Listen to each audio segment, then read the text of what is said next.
Teal for a beautiful smile. The Life of Riley for laughs. Teal, T-E-E-L. Teal, the amazing liquid dentifrice. That's it. T-E-E-L.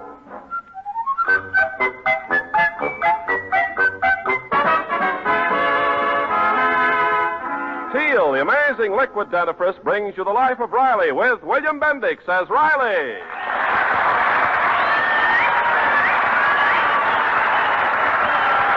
Remember, friends, for beautiful smiles, it's T-E-E-L, Teal, and just for laughs, it's R-I-L-E-Y, Riley, in The Life of Riley.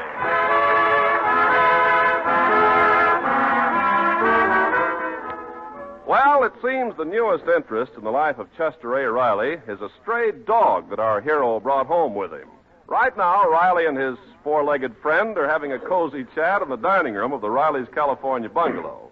That a boy, pal. Come on, boy. Take it easy, pal. That's a good boy. Are you enjoying your dinner, pal? That's a good boy, pal. Oh, wait a minute, pal. That there lamb chop bone is empty. Here's a fresh empty bone. Oh, Pop.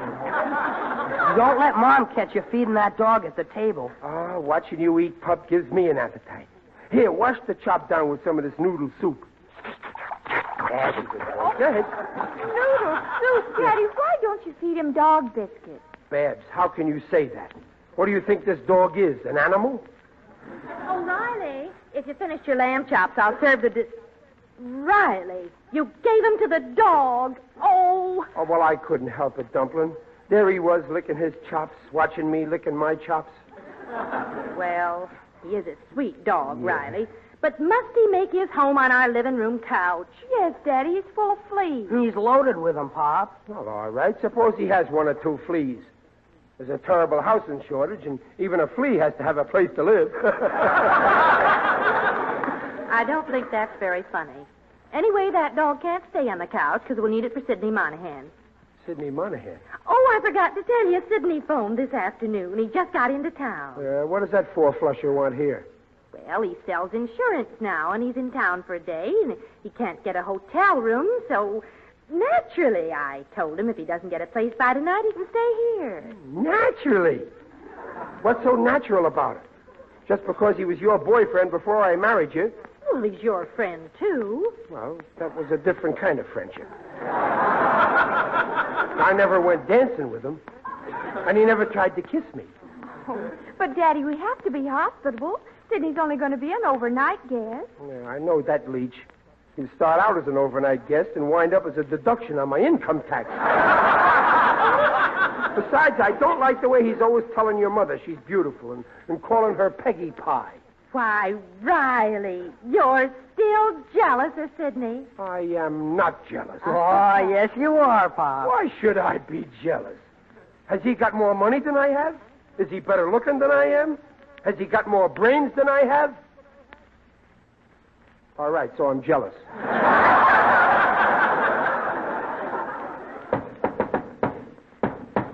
That's him. That's Monahan. Come in, Monahan. Well.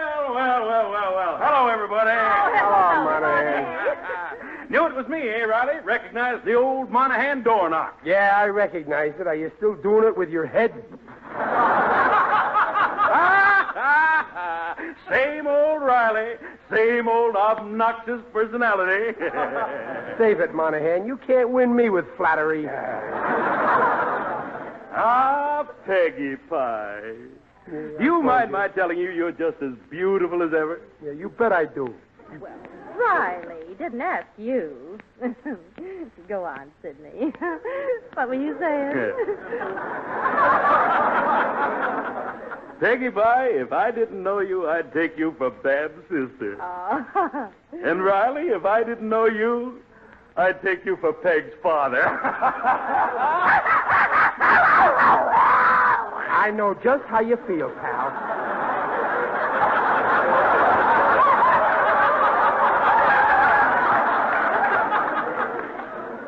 Too bad you ain't got no teeth. But one more crack like that and you have my permission to gum him. Behave yourself. Say, Riley, What kind of a dog is that? Well, Pop says he's 1/2 terrier, 1/2 Airedale, 1/4 collie, and 1/8 spaniel. Yeah, and from there on, he runs down into 16ths. Well, if he was mine, I'd do something about his fleas. Well, we've been trying to get Daddy to get rid of the fleas. Oh, yes, we keep telling All him. right, so he's got fleas. But in this life, everybody's got to have something to annoy him. He's got fleas, and I've got Monahan.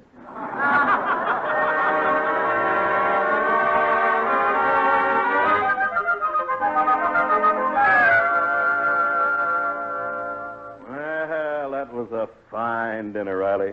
You've got a wonderful little woman there.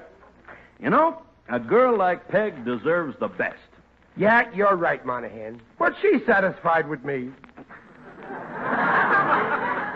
Riley, did you ever stop to think what would happen to Peg and the children if anything should, happen to you? Now, wait a minute, Monahan. You ain't selling me no insurance. Okay. Frankly, I wouldn't dream of selling you insurance. Why not? What's the matter with me? Ain't I a good prospect? Oh, yes, you certainly are. A man with your responsibilities should carry at least... You're wasting your time, Monahan. I'm loaded with insurance. You are? Yeah. Well, exactly how much are you covered for? Plenty. If I went today, Peg would have 400 smackers. Whole cash. 400? Yes. Why, a decent funeral would cost at least 600. 600? That's fantastic. If Peg spends that much money, she'll hear from me. Anyway, I ain't worried. I lived all my life so far without dying, and I ain't starting now. Just the same, Riley.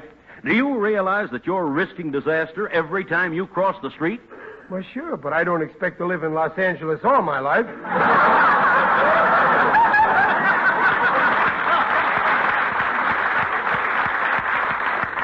Anyway, my case is different. Peg'd be such a young and beautiful widow.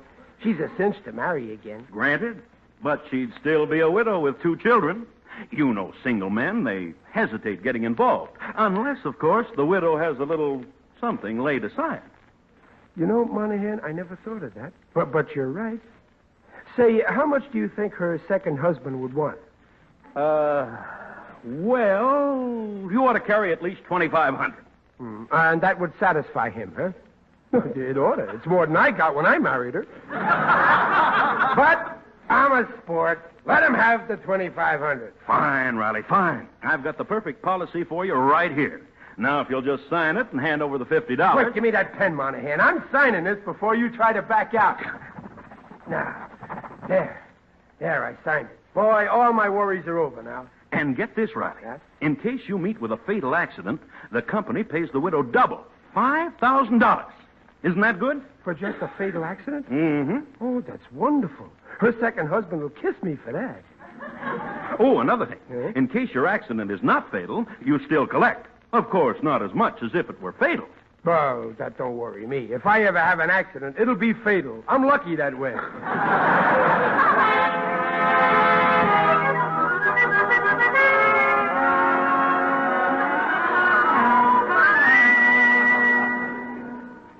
Mr. Riley. Well, if it ain't Waldo Binney. How's my little friend and neighbor, eh? Oh, my aching back. Why, what's the matter, Waldo? Did your wife hit you with a hockey stick again? Oh, no, she used a bat. It's the baseball season, you know. Poor Waldo. Waldo, how long have you been married to your wife? Well, I'm 45. I was married at 30. Oh, I should say about 200 years. Oh, I'm a lucky husband, Waldo. I got a wonderful wife. Why, only today I took out a life insurance policy for her sake. Well, she ought to be very thankful. Well, Sidney Monahan's the one she really ought to thank. He sold me the policy. Sidney Monahan? Yeah. Your wife's old boyfriend? Yeah. Swell guy, Sidney. And between you and me, I think he's still a little crazy about Peg. Mr. Riley. Yeah. Is there a clause in the policy that says the company pays twice as much if you have a fatal accident? Yeah. Yeah, how did you guess? Good old Sidney, he insisted on my having that. He insisted, did he? Yeah. Mr. Riley, did you ever see a movie called Double Indemnity?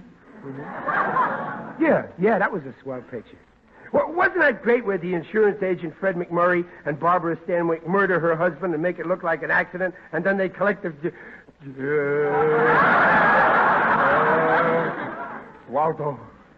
Waldo, you don't mean my Peg would...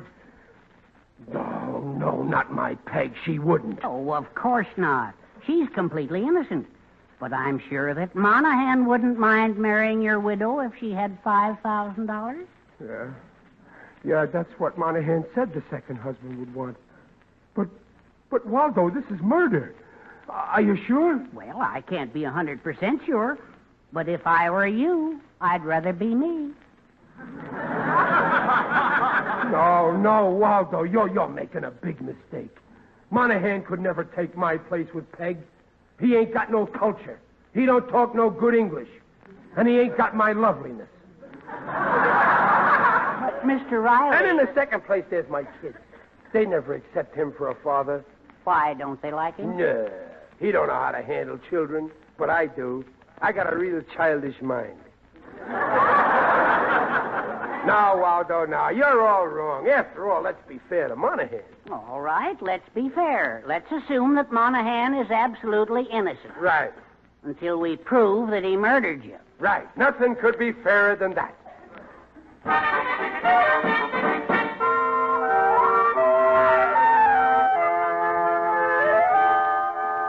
Now, Peggy Pie, you're sure Riley won't mind my wearing this new suit of his? Why, of course not, Sidney. And you know it fits you perfect. Well, my suit won't be back from the cleaners till Monday, and I do want to make a good impression on that prospect I'm seeing tonight. Lots of money in it for me. Oh, that's fine. Oh, Dumplin'. Oh, there's Riley now. Oh, Peg. Hello, dear. Monahan. Hi, Riley. Say, where'd you get the new... Hey, ain't that my suit? Well, yes, dear. Sidney's is at the tailor, so I knew you wouldn't mind if he wore yours for tonight. Yeah, thanks a million, Riley. Beautiful suit. Wish I had one like it. Well, why don't you try buying one, Monahan? Only $26.50. Well, say, that's cheap. I'll go out tomorrow and pick a... No, I think I'll wait a little while. Wait. But they'll never be cheaper than they are now. Yeah, I know. Well, then, what are you waiting for? Well, I'm a little short on cash now, but I expect to get hold of some money real soon. You do, huh? Yes, sir. If things work out, little Sidney is going to make a killing. But Sidney, you... Isn't that nice, Riley? Well, you might wish Sidney luck. Yeah, good luck, Sidney, with the killing. Well, thanks, Riley. Say, I can't get over how nice your suit fits me. Why, I bet I could wear all your clothes. Well, I ain't betting. Hello, Mother. Hello, dear. Say, Daddy, I need some money. Babs, that's Monahan you're talking to. I'm over here. Oh, well, in that suit, I thought it was you. Well, that's the first time an old bachelor like me was ever called Daddy. And you know, I like it. Say it again, Dad. Oh, I need some money, Daddy. Sure thing, daughter. Here's $1 from your daddy. Oh, well, gee, thanks, Mr. Monahan. Say, you wouldn't make such a bad father after all. Babs, give Monahan back that $1. If you want $1, ask your present father. All right, Daddy. Here's a quarter. Well, come on, everybody. Supper's ready. Come on, sit down, everybody. Yeah, all right. Oh, Riley, will you please sit? Wait a minute. Monahan, why are you sitting at the head of the table? Oh, I'm sorry, Riley. I just slipped into your place by accident. Accident?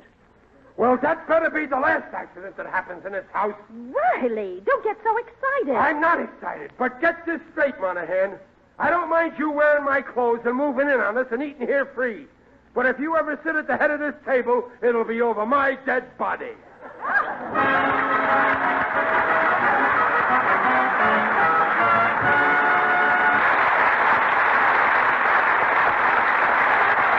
Teal has just brought you the first act of The Life of Riley, and we'll return to Riley in just a moment. Meanwhile, this is Ken Carpenter. You know that only Teal, of all the leading dentifrices, protects your teeth from ugly gum line cavities? Well, here's why. Out of every 10 adults, 8 have receding gums. And when gums recede, parts of your teeth are exposed which are 25 times softer than tooth enamel. Now, those softer parts are easily damaged by the daily use of toothpaste or powder containing harsh abrasives. So the chances are 8 in 10 you are risking those ground-in cavities daily, unless the dentifrice you use contains no such abrasives. Only Teal, the modern liquid dentifrice, cleans teeth without abrasives, cleans with a patented ingredient, protects teeth from gum line cavities as no other leading dentifrice can. The Teal way takes 1 extra minute a week to make teeth look their best safely. Just follow directions on the package. Remember, large family-sized Teal saves money. T-E-E-L, Teal, the tangy, refreshing liquid dentifrice. And now back to the life of Riley with William Bendix as Riley. Well, Chester A. Riley has the mistaken idea he's going to be murdered. It all began when Sidney Monahan, an old flame of Mrs. Riley, sold Riley a life insurance policy with a double indemnity clause. Now, poor Riley suspects that Monahan is planning to do away with him and then try to marry his widow for the insurance money. Right now, we find Sidney plotting murder, but not Riley's, of course. But, Peggy Pie, I'm telling you, you're wasting your time with that insect spray. There's only one thing that'll get rid of that dog's fleas. Chloroform. Chloroform, Sidney? Mm-hmm. Just dab some on this pup's coat, and those fleas will disappear. Perfectly harmless. Well, I'll try anything, but where can I get the chloroform? Oh, I'll take care of that. I'll get some. Oh, all right, Sidney. But for heaven's sake, let's keep this a secret. Riley'd be furious if anybody touched his precious dog.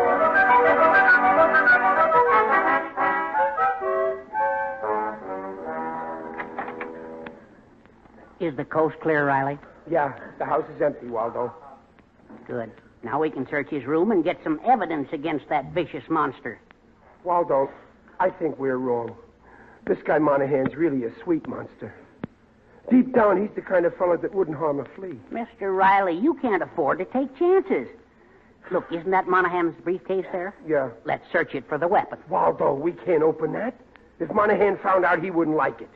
Mr. Riley, this man plans to murder you. Yeah, I know, but I don't want to create any bad feeling between us. Look, Waldo, I tell you, you got Monahan wrong. He's really crazy about me. Well, nothing much in his briefcase. Just some papers. Papers? Some pipe cleaners. Pipe cleaners. Box of aspirin. Aspirin. Bottle of chloroform. A box of pencils. Pencils? You see, I told you we wouldn't find any... chloroform. Chloroform. That's what he's going to use. Chloroform? No, he mustn't. I can't stand the smell of chloroform. It's an old method. He chloroforms you, throws you on the railroad tracks to make it look like an accident, and tries to marry your beneficiary. No, Monahan wouldn't do that. Why not? Fred McMurray did it. Oh, Waldo, protect me. Mr. Riley, your hours are numbered. Yeah. Oh, why wasn't I smart? Why didn't I take out a policy where if I get murdered, I'm the beneficiary?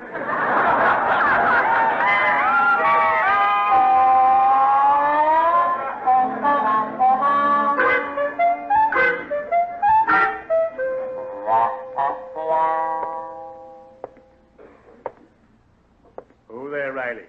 Wait for me. Who's that? It is I, Digby Odell, the friendly undertaker. Oh, it's you, Digger. That's all I need now. Greetings, Riley. You're looking fine. Very natural.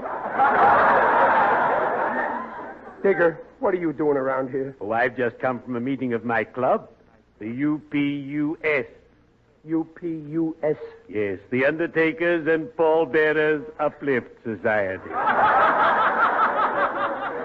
A fine organization. Our motto is work, don't shirk. That's why whenever I see a man lying down, I go right after him. Digger, I'm in terrible trouble. Did you ever feel as if the ground was slipping out from under you? No, but I've seen dozens of similar cases. What's distressing you, Riley? Well, there's a guy, Sidney Monahan, and he likes my wife. I know how you feel. When I first started in my profession, the driver of my business vehicle made goo-goo eyes at my wife. Huh? What happened? Oh, I scared the life out of him. I said, see here, you cad. If you don't cease making eyes at my wife, you'll stop being the driver of my vehicle and become its passenger. Well, my case is worse, Digger. This guy Monahan saw a movie once, and it gave him an idea, see? Yes, movies are very stimulating. I go to them regularly. Ah, the cinema. Boris Karloff strangling Peter Lorre. Boris Karloff carving Bela Lugosi.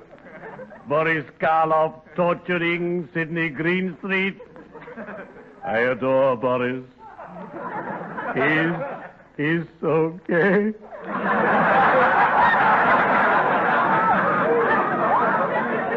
Digger, this Monahan wants to murder me and then try and marry Peg for my insurance. I hope she turns him down. Boy, will I laugh. Murder? Oh, no, Riley. He's going to chloroform me, and then he'll pick me up and throw me on a railroad track. Nonsense, Riley. You're too heavy. From years of experience, I'd say that it would take at least 6 men to carry you.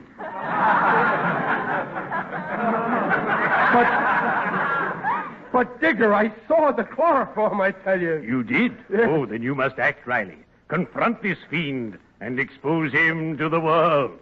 You're right. That's what I'll do. My head's made up. Will you come with me, Digger? Certainly, Riley. I'm the last man to ever let a friend down. Let's shove along.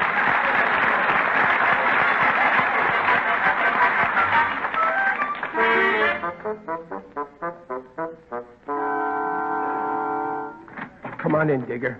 There's a light in the kitchen. I'm going in there and face him with my face. Good. That should frighten him. Come on. Well, here it is. That's Monahan. Yes, sir, Peggy. Enough chloroform in this bottle to kill a million. Digger, you hear? Chloroform. I told you he would... Wait a minute. Who's he talking to? He can't be talking to... No, it can't be. Do you think we ought to do it tonight, Sidney? It is. Oh, Peg. Well, why wait? It's got to be done sometime. Digger, my Peg, he talked her into it. Oh, Riley, it's a good thing I came along. I think you're going to need me.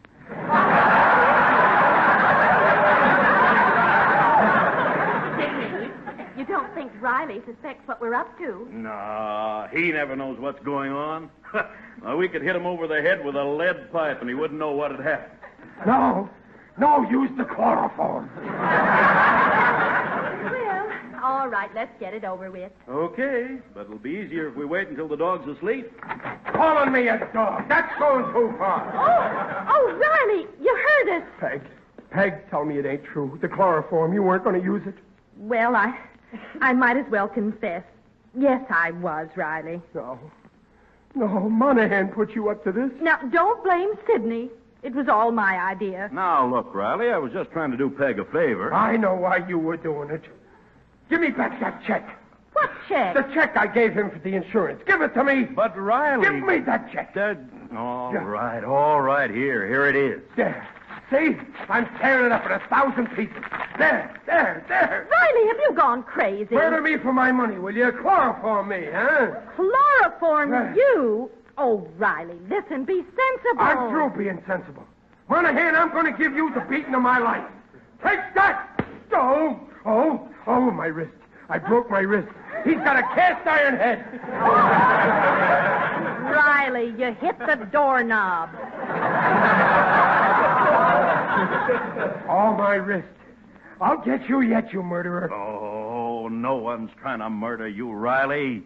We got the chloroform just to get rid of the fleas. I resent that. You know very well I ain't got no fleas. The dog's fleas. The dog, pal? You mean, wait a minute, let me get this straight. Didn't Sidney buy the chloroform to murder me? Of course not.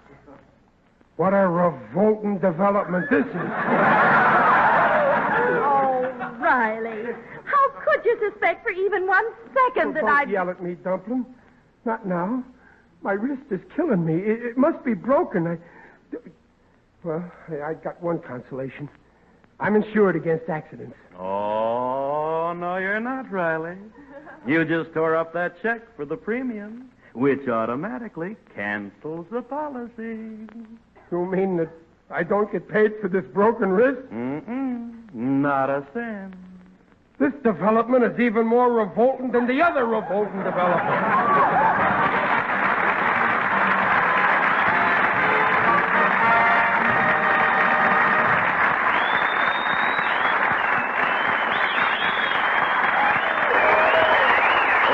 We'll be back in half a minute. Why risk cavities at the gum line? Cavities ground in by the daily use of toothpastes or powders containing harsh abrasives. Teal cleans teeth without abrasives, protects teeth from such cavities. Enjoy Teal tonight. T-E-E-L, Teal, the refreshing liquid dentifrice.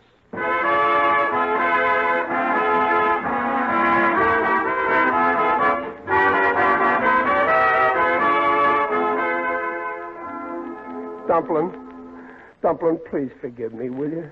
Well, I really shouldn't. Oh, you ought to be ashamed, Riley.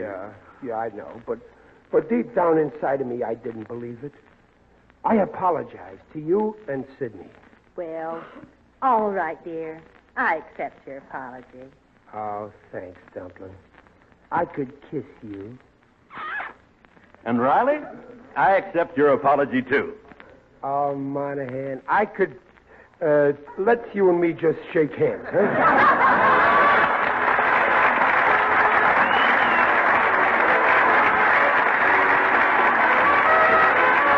Procter & Gamble, makers of Teal, the amazing liquid dentifrice, invites you to be their guests next week to hear The Life of Riley with William Bendix as Riley.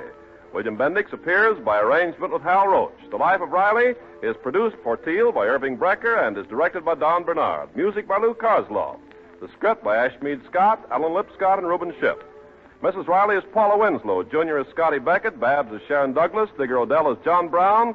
Waldo Binney is Dink Trout. And Sidney Monahan is Lou Merrill. This is Ken Carpenter on behalf of Teal, inviting you to listen again next week. And remember, for laughs, it's R-I-L-E-Y, Riley. And for lovely smiles, it's T-E-E-L, Teal. Teal, the amazing liquid dentifrice, protects teeth beautifully.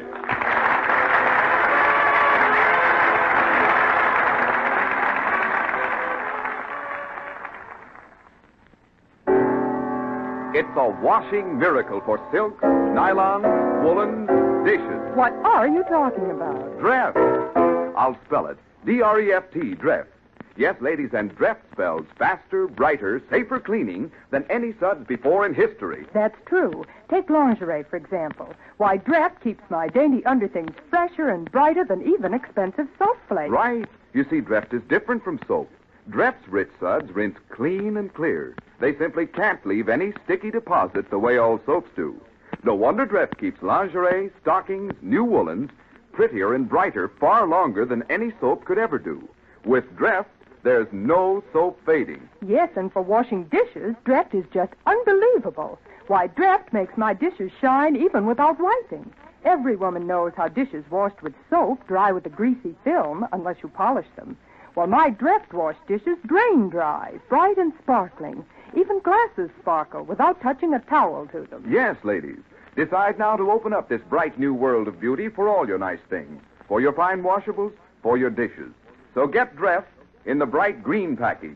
Dreft, Procter & Gamble's amazing suds discovery that gives you faster, brighter, safer cleaning than any suds before in history. That's D-R-E-F-T, Dreft. Next time you shop, get Dreft.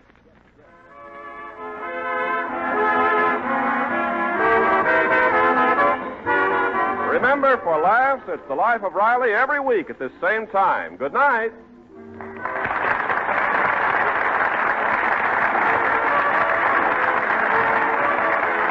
This is NBC, the National Broadcasting Company.